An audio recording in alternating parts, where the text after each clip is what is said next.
Televisa presenta.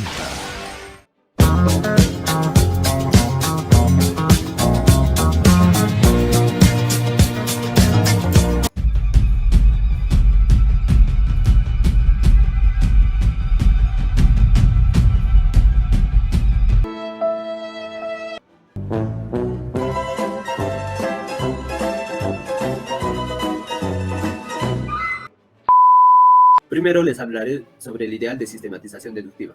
Una tesis ampliamente compartida por los escritores antiguos era que la estructura de una ciencia completa debía ser un sistema deductivo de enunciados.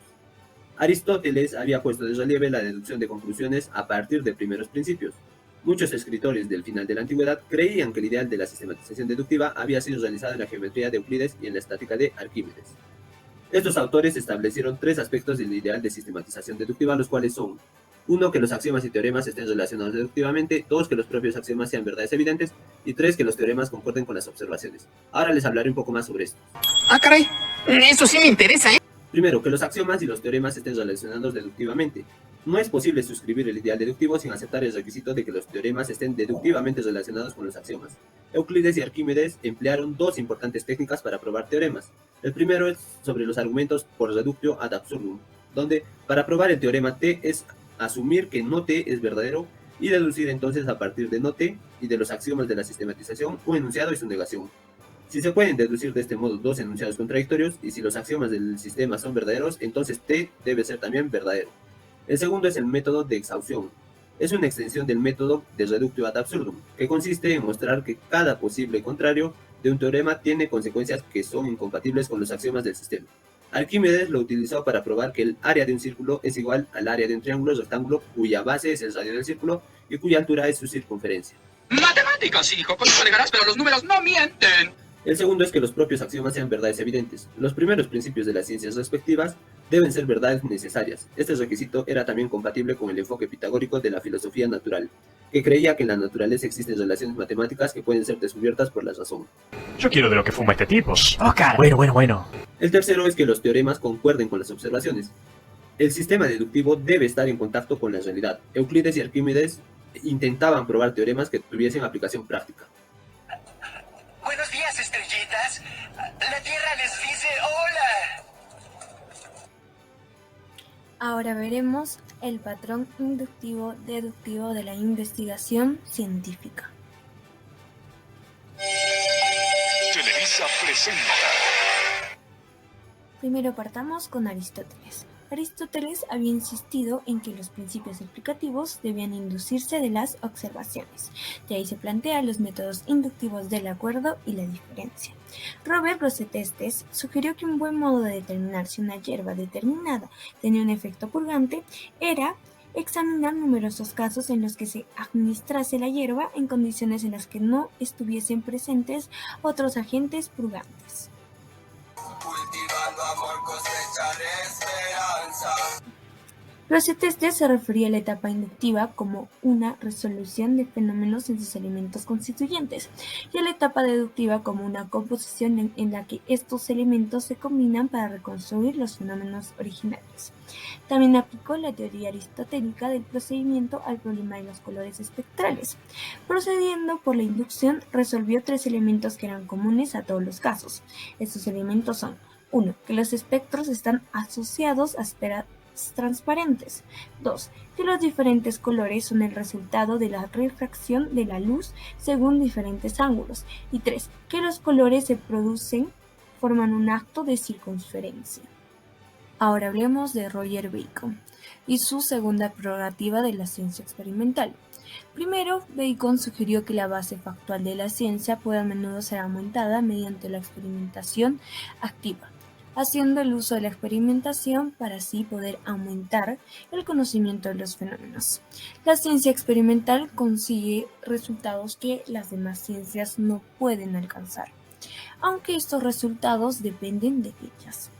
También establecerse en el punto en que terminaron las demás ciencias, demostrando con experimentos las verdades que las ciencias no podrán demostrar incluso con sus propios métodos. El método del acuerdo de Duns-Stockwell. Bueno, ¿de qué trata este método del acuerdo? Primero, Analizar un número de casos en los que ocurre un determinado objeto.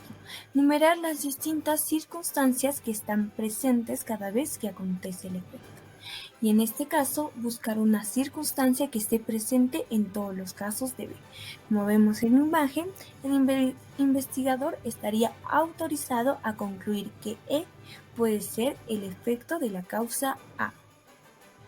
Guillermo de Ockham. Él plantea el método de la diferencia. Consiste en comparar dos casos, un caso en que el efecto está presente y un segundo caso en que el efecto no está presente, como vemos en la imagen. Podemos concluir que el investigador estaría autorizado a concluir que la circunstancia C puede ser la causa del efecto E. Evaluación de explicaciones rivales.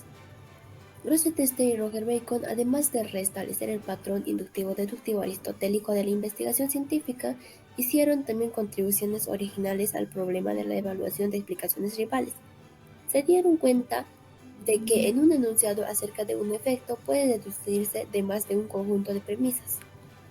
También Aristóteles había sido consciente de esto y había insistido en que las explicaciones científicas genuinas establecen relaciones causales. Tercera etapa de investigación al procedimiento inductivo-deductivo.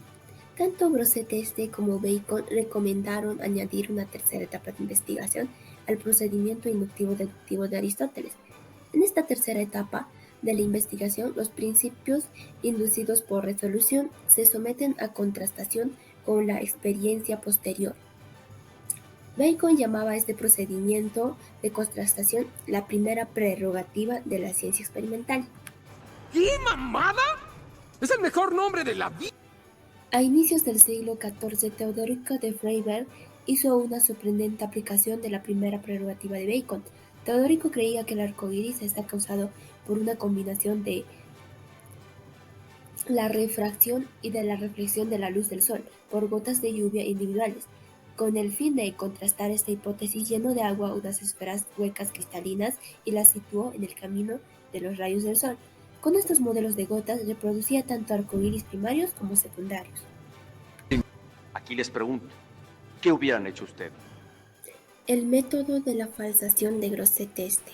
Grosseteste señaló que si un enunciado acerca de un efecto puede deducirse de más de un conjunto de premisas, entonces el mejor enfoque es eliminar todas las explicaciones menos una. Mantenía que si una hipótesis implica ciertas consecuencias y si se puede mostrar que estas consecuencias son falsas, entonces la propia hipótesis debe ser falsa. Los lógicos llaman a esto como modus tollens. Grosseteste aplica el método de la falsación para apoyar una hipótesis acerca de la generación de calor solar. Según Grosseteste, son tres los modos de generar calor: por conducción desde un cuerpo caliente, por movimiento y por concentración de rayos. Él pensaba que el Sol generaba calor por concentración de rayos y trató de excluir las otras dos posibilidades mediante argumentos de la forma afirmación y desarrollo del método de Aristóteles. Modus tollens falsó la hipótesis de la conclusión mediante el siguiente argumento. Si el Sol genera calor por conducción, entonces la materia celeste adyacente se calienta y sufre un cambio de cualidad. Pero la materia celeste adyacente es inmutable y no sufre cambios de cualidad. Por lo tanto, el Sol genera calor por conducción. ¡Eso es verdad! Eso es verdad. ¡Eso es verdad! Juan Buridan, un estudioso del siglo XIV, también utilizó un argumento de la forma modus tollens para falsar una hipótesis acerca del movimiento de los proyectiles que había sido mencionada, pero no defendida por Aristóteles. En esta hipótesis, el aire que se encuentra delante del cuerpo proyectado se precipita a la parte de atrás para evitar el vacío, empujando de esa manera el proyectil. También señaló que si esta hipótesis fuera verdadera, entonces un proyectil con el extremo posterior romo podía moverse más rápido que otro con los dos extremos puntiagudos. Él insistía en que un proyectil con el extremo posterior romo no se movía más rápido, pero afirmó que hubiera realizado experimentos con ambos tipos de proyectiles. ¿Qué me habrá querido decir? La navaja de Ockham. Sobre el movimiento de los proyectiles. El movimiento del proyectil era causado por un ímpetu que reside de algún modo en el proyectil mientras dure el movimiento. Ockham sostiene que el de ímpetus es un concepto superfluo. Ockham mantenía que decir un cuerpo se mueve debido a un ímpetus adquirido no supone decir más que un cuerpo se mueve, y recomendaba la eliminación de la física del concepto de ímpetus. Ahora hablemos del atomismo y el concepto de mecanismo subyacente. Demócrito y Leucipo decían que los objetos y las relaciones del mundo real son de tipo diferente de los del mundo que nos da a conocer nuestros sentidos. Para ellos lo real son los movimientos de los átomos a través del vacío, es decir, que los cambios observados pueden ser explicados haciendo referencia a un nivel de organización elemental, que quiere decir que las explicaciones científicas deben darse en términos de relación geométrica y numérica. Pero como toda teoría tiene factores en contra, ahora hablemos de los factores en contra del atomismo. Primero está el materialismo intransigente de esta filosofía. Al reducir todas las explicaciones a movimientos atómicos, no dejan espacio para los valores espirituales, además de no considerar los propósitos naturales o divinos.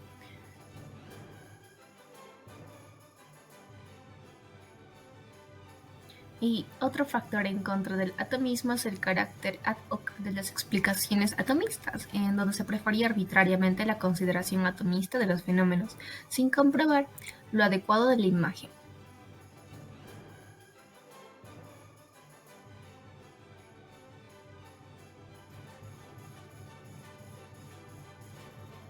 Continuaremos con la controversia acerca de la verdad necesaria.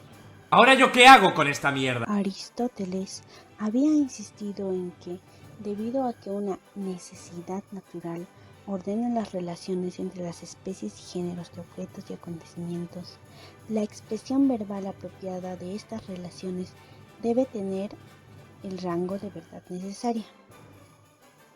De acuerdo con Aristóteles, los primeros principios de las ciencias no son meramente verdades contingentes. ¿Verdad que te engañé? No pueden ser falsos, ya que reflejan relaciones de la naturaleza que no podrían ser otras que las que son. Un importante desarrollo del siglo XIV en lo que es la filosofía de la ciencia fue la reevaluación del rango cognoscitivo de las interpretaciones científicas. Juan Duns Scott, Guillermo de Ockham y Nicolas de Autrecourt, entre otros, buscaron determinar qué tipos de enunciados, si es que hay algunos, son verdades necesarias. Su punto de partida fue la posición de Aristóteles, de que los primeros principios de las ciencias son evidentes, representaciones necesarias del modo en que las cosas son. Ahora, ¿con qué pendejada me vas a salir? Duns Scoto y la unión disposicional de los fenómenos. Duns Scoto insistió en una distinción entre el origen de los primeros principios y la justificación de su rango como verdades necesarias. Este coincidía con Aristóteles, en que el conocimiento de los primeros principios surge de la experiencia sensible, pero añadía que el carácter necesario de estos principios es indispensable de la verdad de las afirmaciones sobre la experiencia sensible. Según Duns Scoto, la experiencia sensible proporciona ocasiones para reconocer la verdad de un primer principio, pero no constituye una prueba de esta verdad. Un ejemplo sería que los cuerpos opacos producen sombra.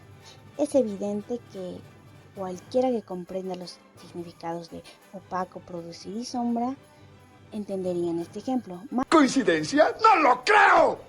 Más aún el principio de la verdad necesaria, y negarlo sería formular una autocontradicción. Duns Scoto sostenía que ni siquiera Dios podría conseguir que una autocontradicción tomase forma en el mundo. Vaya, no encuentro fallas en su lógica.